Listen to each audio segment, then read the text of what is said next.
یہودی عقائد، بیت المقدس اور ایک نہ ختم ہونے والی جنگ۔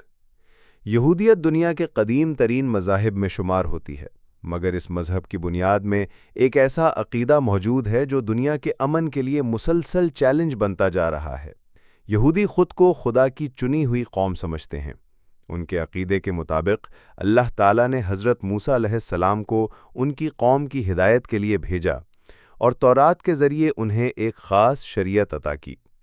مگر یہ شریعت صرف روحانی ہدایت تک محدود نہیں، بلکہ ان کے عقائد میں دنیاوی حکمرانی اور مخصوص زمین پر قبضے کا خواب بھی شامل ہے۔ ان کے مطابق فلسطین کی سرزمین، خاص طور پر بیت المقدس، وہ ارض موعود ہے جو ہمیشہ کے لیے ان کی قوم کو دی گئی ہے۔ یہی وجہ ہے کہ وہ اپنے اس عقیدے کو محض مذہبی حیثیت سے نہیں دیکھتے، بلکہ اسے قومی، سیاسی اور عسکری منصوبوں کا حصہ بنائے ہوئے ہیں۔ یہودی روایات کے مطابق بیت المقدس میں کبھی ہیکل سلیمانی یعنی حضرت سلیمان علیہ السلام کا معبد تھا، جو ان کے لیے عقیدے کا مرکز تھا۔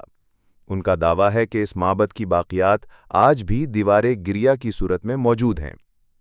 یہی وجہ ہے کہ بیت المقدس نہ صرف ان کی مذہبی شناخت کا مرکز ہے، بلکہ ان کے سیاسی عزائم اور عالمی غلبے کے خواب کی علامت بھی بن چکا ہے۔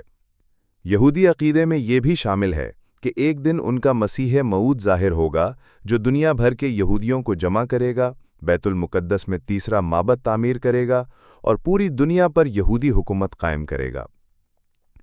اس خواب کو شرمندہ تعبیر کرنے کے لیے آج صہیونی قوتیں بیت المقدس میں وہ سب کچھ کر رہی ہیں جسے انسانیت ظلم سمجھتی ہے۔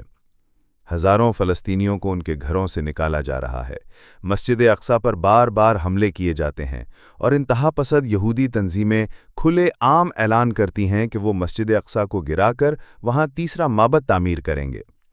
ان کے عقیدے میں یہ سب ایک مقدس مشن ہے۔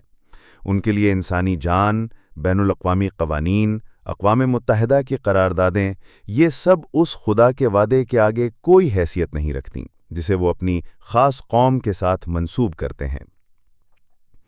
یہ معاملہ صرف ایک مذہبی اختلاف نہیں، بلکہ ایک خطرناک نظریاتی جنگ ہے، جہاں عقیدے کی شدت، نسل پرستی اور عالمی سیاست آپس میں مل چکی ہے۔ بیت المقدس، جو انبیاء کرام کی سرزمین ہے، آج ظلم، قتل و غارت اور مذہبی جنون کی علامت بنتی جا رہی ہے۔ اب سوال یہ نہیں کہ یہودی بیت المقدس چاہتے ہیں یا نہیں، سوال یہ ہے کہ وہ اسے حاصل کرنے کے لیے کس حد تک جا سکتے ہیں، اور اس سفر میں انسانیت، انصاف اور امن کی کیا قیمت ادا کرنا پڑے گی۔ یہ نازک سوال آج پوری دنیا کے سامنے ہے، اور اس کا جواب ہم سب کو مل کر دینا ہے، ورنہ تاریخ خود ہم سے یہ سوال بار بار پوچھے گی کہ کیا ایک مذہبی خواب انسانیت سے بڑا ہے؟